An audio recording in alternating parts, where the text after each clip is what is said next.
আচ্ছা, আসসালামু আলাইকুম। আজ আমরা ট্রান্সফরমেশন নিয়ে আলোচনা করব। আমরা গত ক্লাসে কিন্তু অনেক ট্রান্সফরমেশন অনেকগুলো করা হয়েছে, ভিডিও করা হয়েছে। এটা আসলে ওই দু একদিনে শেষ হবে না। এই জন্য আপনাদের আজকে এটা আরেকটু এটা নিয়ে আলোচনা করব। এখানে আমাদের ট্রান্সফরমেশন যখন আলোচনা করব তখন আমাদের অনেকগুলো বিষয় নিয়ে আলোচনা করতে হবে, সেটা আগে কিন্তু বলেছি। ফ্রেজ এন্ড ক্লজ নিয়ে আলোচনা করতে হবে, ফ্রেজ এন্ড ক্লজ কাকে বলে। তারপর সেন্টেন্সের আরেকটা শ্রেণীবিভাগ, সেটা হলো আপনারা জানেন যে গঠনের দিক থেকে সেন্টেন্স হলো তিন প্রকারের হয়, সেটা হলো সিম্পল, কমপ্লেক্স এবং কম্পাউন্ড। এই বিষয়গুলো নিয়ে আলোচনা করব। তারপর হলো ফাইনাইট এবং নন ফাইনাইট ভার্ব নিয়ে আলোচনা করব।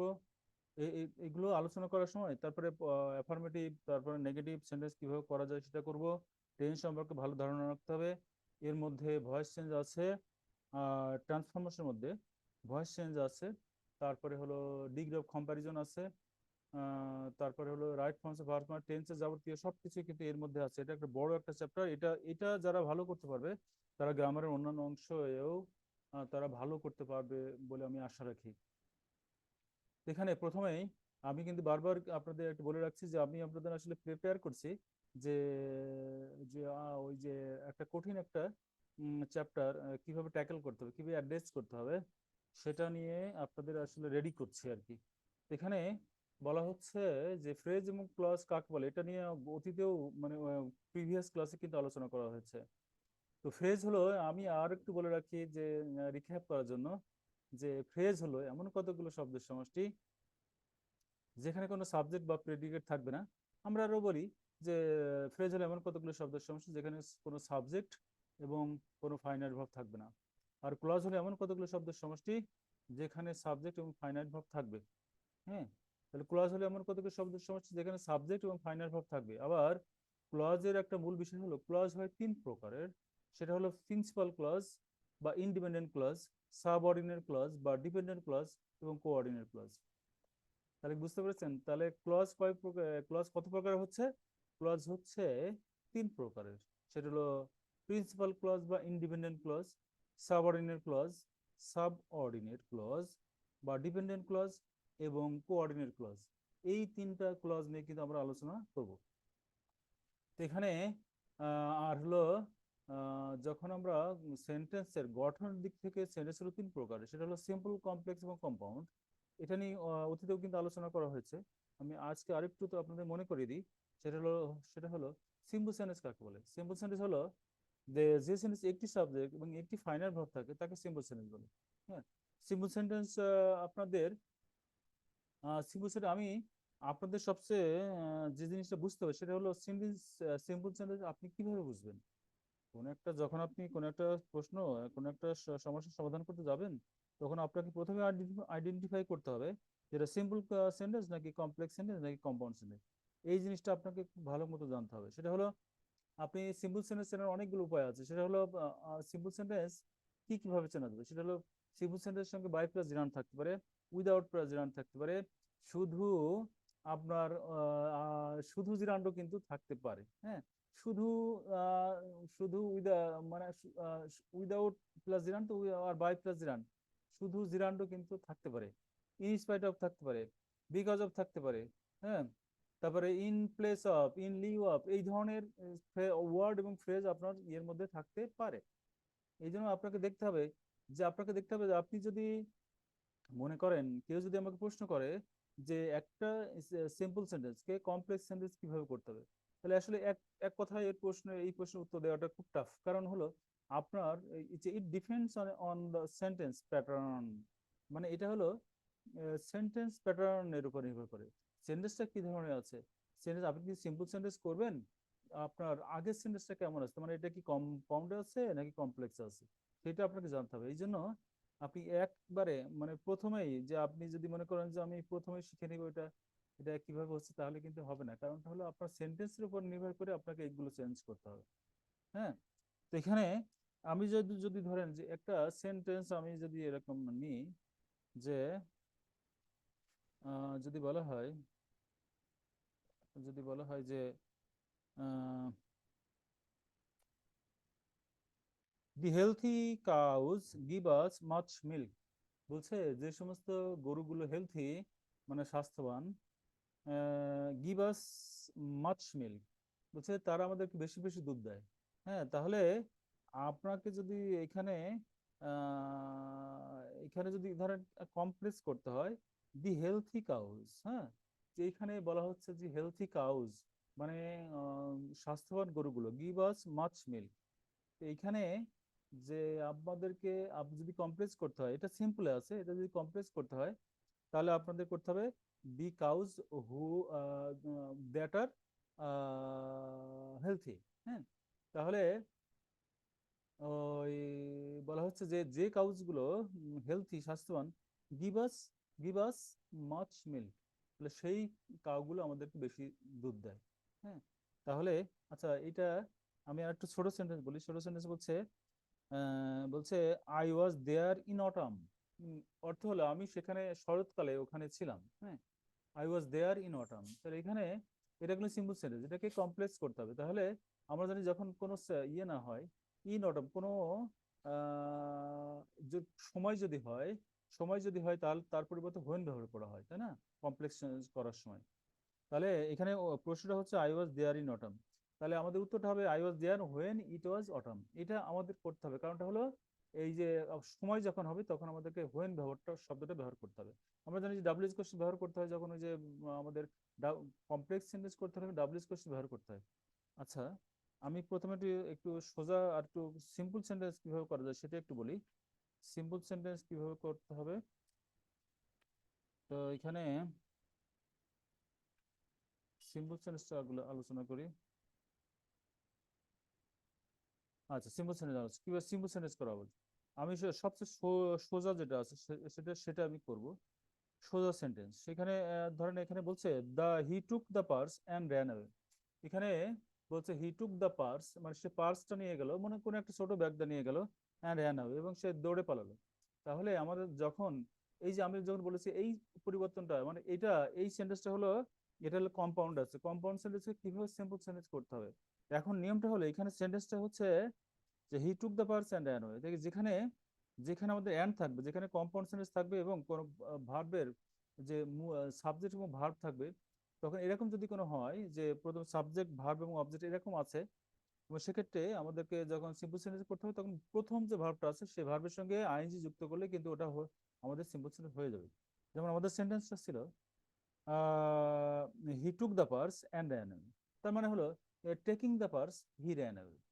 হ্যাঁ, এখানে এখানে সাবজেক্ট শুধু একটাই, একটা যখন সাবজেক্ট থাকবে তখন আমাদের সাবজেক্টটা একবার ব্যবহার করলে যদি ইনাফ। হ্যাঁ, এই জন্য আমাদের বলা হচ্ছে যে he took the purse and ran away, তাহলে এটাকে সিম্পল করলে হবে taking the purse he ran away, অথবা he ran away taking the purse, দুটোই কিন্তু করা যাবে।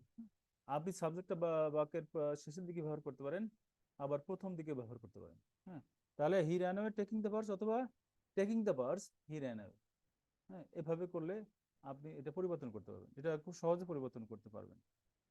আরো একটা সোজা আমি সেন্টেন্স নিচ্ছি, সেটা হলো যদি বলা হয় আহ, আপনাদের জন্য সোজা প্রথম দিকে, সেটা হলো আহ, যদি বলা হয় walk fast or you cannot get the train.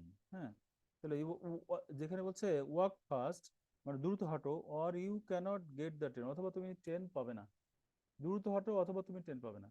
হ্যাঁ, মানে দ্রুত না হাঁটলে তুমি ট্রেন পাবে না। তো এখানে বলা হচ্ছে যে আমরা আমরা কিন্তু সহজেই, আচ্ছা আমি কিন্তু আপনাদের বারবার বলছি, অনেকে কিন্তু অনেকে নিয়ম কথা বলে, অনেকে নিয়ম লিখতে লিখতে খাতা ভরে ফেলছে, কিন্তু তারা কখনো এটাকে রিভাইজ করে না, আর পরীক্ষার হলে তো এটা কোনো কাজে লাগে না। কারণটা হলো পরীক্ষা হলে ওই নিয়মের খাতাটা আপনি নিয়ে যেতে পারবেন না। এই জন্য সবচেয়ে সোজা উপায় হলো আপনার অর্থটা জানেন, আবার কিছু নিয়ম কানুন জানেন। অর্থটা না জেনে শুধু অন্ধকারে মানে অন্ধকারে থেকে শুধু নিয়ম কানুন অ্যাপ্লাই করা, এটা কিন্তু কিন্তু কোনো সাধারণ কোনো নিয়ম না। হ্যাঁ, এটা সবচেয়ে ভালো নিয়ম হলো আপনি অর্থটা, কোন সেন্টেন্সের অর্থটা বুঝবেন, কোন সেন্টেন্স সেটা আগে জানবেন, এবং ওই সেন্টেন্স থেকে অন্য একটা সেন্টেন্স পরিবর্তন করার জন্য আপনার কি করতে হবে সেটা কিন্তু আপনি জানবেন। তো এখানে বলছে দ্রুত হাঁটো অথবা তুমি ট্রেন পাবে না। তো এখানে বলছে আমরা যদি সাধারণভাবে পরিবর্তন করি, আমাদের সাধারণ যদি সেন্স ব্যবহার করি, তাহলে এটা হচ্ছে যে দ্রুত হাঁটা ছাড়া তুমি ট্রেন পাবে না, অথবা দ্রুত হাঁটা ছাড়া আপনি ট্রেন পাবেন না। এখানে বলা হচ্ছে যে walk fast or you cannot get the train, তাই না? তাহলে দ্রুত হাঁটা ছাড়া। এখন বলেন ছাড়ার ইংলিশ হলো উইদাউট, তো এখানে উইদাউট প্লাস জিরান্ট কি নর্মালি ব্যবহৃত হয়ে যাচ্ছে। হ্যাঁ, এই জন্য আমরা যদি বলি, যখন আমরা যে সিম্পল সেন্টেন্স করি, এখানে হচ্ছে কম্পাউন্ড সেন্টেন্সটা, কম্পাউন্ড থেকে যখন সিম্পল সেন্টেন্স করবো, তখন আমরা যদি এরকম হয় যে এটা না হলে ওটা হবে না, তাহলে আমরা উইদাউট প্লাস জিরান্ট করতে পারি। হ্যাঁ, তাহলে এখানে বলতে হবে, আমাদের ইয়েটা ছিল, প্রশ্নটা ছিল যে walk first or you cannot get the train, তার মানে আমরা ব্যবহার করবো without walking first you cannot get the train, without walking first you cannot get the train. এটা খুব সোজা একটা জিনিস করলাম, অর্থটা বুঝলাম এবং এটা করলাম। আমাদের অর্থের মধ্যে কিন্তু এটা নিহিত আছে যে এটা কিভাবে করতে হবে। বলছে দ্রুত হাঁটো নইলে তুমি ট্রেন পাবে না, তার মানে কি, আপনি যদি প্যারাফ্রেজ করেন তাহলে দ্রুত হাঁটা ছাড়া আপনি ট্রেন পাবেন, এরকম আমাকে করতে হবে। তার মানে কি, উইদাউট প্লাস রান করতে হচ্ছে, without walking first you can't, তাহলে উইদাউট ওয়াকিং, উইদাউট হলে উইদাউটের ইমিডিয়েট পরে যদি কোনো ভাব থাকে তার সঙ্গে আইন যুক্ত করতে হবে। এটা কিন্তু ওই যে প্রিপোজিশন করার একটা নিয়ম। তো উইদাউটের পরে, উইদাউট ইমিডিয়েট পরে যদি ভার্ব থাকে, তাহলে উইদাউট মি হলে কিন্তু মি এর পরে কিন্তু আইএনজি যুক্ত করা যাবে না, সেটা ভার্ব হতে হবে। হ্যাঁ, ভার্ব হতে হবে। এই জন্য ওয়াকটা হলো ভার্ব, এই জন্য ওয়াকিং আমি করতে পেরেছি। যদি কোনো পার্সন থাকতো তাহলে কিন্তু আমি কোনো পার্সনের সঙ্গে মানে প্রোনাউনের সঙ্গে কিন্তু প্রোনাউনের সঙ্গে কোনো আইনজি যুক্ত করা যাবে না। তো আবার একটা বলি, উইদাউট বলছে walk first or you cannot get the train, তো আরেকটা অর আছে সেই সেন্টেন্সে, অর থাকলে উইদাউট প্লাস জান করতে, এটা হলো আপনার আরেকটা নিয়ম হলো, যদি কোনো সেন্টেন্সে অর থাকে, যদি কোনো কম্পাউন্ড সেন্টেন্সে অর থাকে, মানে অর যুক্ত কম্পাউন্ড সেন্টেন্সকে সিম্পল সেন্টেন্স করতে হলে আপনাকে উইদাউট প্লাস জিরান ব্যবহার করতে হবে। হ্যাঁ, তাহলে উইদাউট ওয়াকিং ফার্স্ট, উত্তরটা হবে without walking first you cannot get the train, অথবা you cannot get the train without walking first. এভাবে আপনার পরিবর্তনটা করতে হবে। তাহলে কি বুঝতে পেরেছেন? এটা এটা কিন্তু আপনাদের কাছে এটা কিন্তু আমি বারবার বলছি, আপনারা অর্থটা বোঝেন, নিয়ম কানুন অ্যাপ্লাই করেন, অর্থটা বুঝে নিয়ম কানুন অ্যাপ্লাই করেন। শুধু নিয়ম কানুনের মধ্যে থাকলে কিন্তু আপনি করতে পারবেন না। হুম। আচ্ছা, আর একটা সলিউশন দেখি, সেটা বলেছে যে সেন্টেন্স বলছে ওয়ার্ক হার্ড, আরেকটা work hard or you cannot reach your goal. বলছে work hard or you cannot reach your goal, দ্রুত বলছে ওয়ার্ক হার্ড মানে কঠোর পরিশ্রম করো, অথবা তুমি তোমার গোল মানে গন্তব্যস্থলে পৌঁছাতে পারবে না, মানে তোমার যে এইম আছে, তোমার যে লক্ষ্য আছে, সে লক্ষ্যে পৌঁছাতে পারবে না। তো এখানে তাহলে আমরা এখানে এই সেন্টেন্সটাও কিন্তু এখানে কিন্তু অর আছে, তাহলে কোনো অযুক্ত কম্পাউন্ড সেন্টেন্সকে সিম্পল সেন্টেন্স পরিবর্তন করার নিয়ম কি? নিয়মটা হলো, কোনো অযুক্ত কম্পাউন্ড সেন্টেন্সকে সিম্পল সেন্টেন্স পরিবর্তন করার নিয়ম হলো, প্রথমে ভার্বের সঙ্গে আইন, প্রথম উইদাউট ব্যবহার করতে হবে, উইদাউটের পরে যে ভার্বটা আছে তার সঙ্গে আইন যুক্ত করতে হবে, এরপরে সেন্টেন্স ব্যবহার করতে হবে। এখানে বলছে যে work hard or you cannot reach your goal, তাহলে উত্তরটা হবে working, without working hard you cannot reach your goal, অথবা you cannot reach your goal without working hard. হ্যাঁ, তাহলে এইভাবে আমাদেরকে এই ইয়েটা করতে হবে। তার মানে কি, প্রথমে যে উইদাউট প্লাস রান করা হলো, এটা হলো, এটা কিন্তু আবার বেসিক নিয়ম। হ্যাঁ, আর হলো সেন্টেন্সের পরের যে অংশ আছে, এখানে কিন্তু কোনো পরিবর্তন নেই। তাহলে খুব ইজি না, সামান্যই পরিবর্তন করতে হচ্ছে, কিন্তু আমার পুরো পরিবর্তনটা আমি খুব সহজেই করতে পারছি। এখানে বলা হচ্ছে যে work hard or you can reach your goal, তাহলে আমরা জানি যে যে কোনো অযুক্ত কোনো কম্পাউন্ড সেন্টেন্সকে যদি আমি সিম্পল সেন্টেন্স করি, তাহলে আমাদের ভার্বের মানে সেন্টেন্সের প্রথমে উইদাউট প্লাস জিরান ব্যবহার করতে হবে, যেমন without working hard you can reach your goal. হ্যাঁ, তাহলে অথবা you can reach your goal without working hard. হ্যাঁ, তাহলে যারা এই ট্রান্সফর্মার সেন্টেন্স নিয়ে সমস্যা আছেন, তারা এই যে এই জিনিসগুলো আপনারা একটু ভালো করে যদি আপনার সম্ভব হয়, যারা দেখছেন আমার ভিডিওটা, তারা কিন্তু লিখে নিতে পারেন। হ্যাঁ, লিখে নিলে মনে থাকবে, বইয়ের মধ্যে কিন্তু অসংখ্য জায়গায় লেখা আছে, কিন্তু আপনি যখন শুনবেন এবং লিখবেন, তখন কিন্তু আপনি এই কাজটা আপনি ভালোভাবে করতে পারবেন। কারণ শোনা এবং লেখা একসঙ্গে দুটো কাজ হচ্ছে। হ্যাঁ, আর হলো আপনি যদি মনে রাখতে না পারেন, যদি মনে রাখতে পারেন তাহলে লেখা দরকার নেই, আর যদি মনে রাখতে না পারেন তাহলে আপনাকে লিখে রাখতে হবে। আচ্ছা, তাহলে আরো একটি বলছি, আরো একটা সেন্টেন্স বলি, বলছে the man is rich yet he wanted more. হ্যাঁ, the man is rich yet he wanted more. এখানে বলছে লোকটা হলো রিচ, হ্যাঁ, লোকটা ধনী। ইয়েট মানে তথাপি, তবুও সে বেশি আরো চায়, হ্যাঁ। তার মানে এই সেন্টেন্সের মধ্যে কিন্তু আমাদের ইয়ে আছে, এই সেন্টেন্সের মধ্যে কিন্তু উত্তর আছে। লোকটা ধনী, তারপরেও লোকটা আরো আরো বেশি চায়, হ্যাঁ।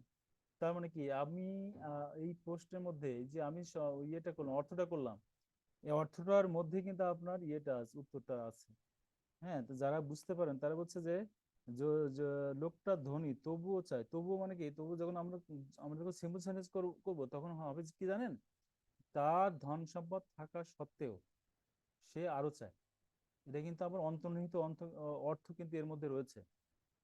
আমি আবার বলছি দেখেন, এখানে বলা হচ্ছে the man is rich yet he wanted, আচ্ছা, পাস্ট টেন্সে আছে, the man was rich yet he wanted more, হ্যাঁ, পাস্ট টেন্সে। তো এখানে বলা হচ্ছে যে লোকটা ধনী ছিল, তারপরে সে বেশি চাইতো।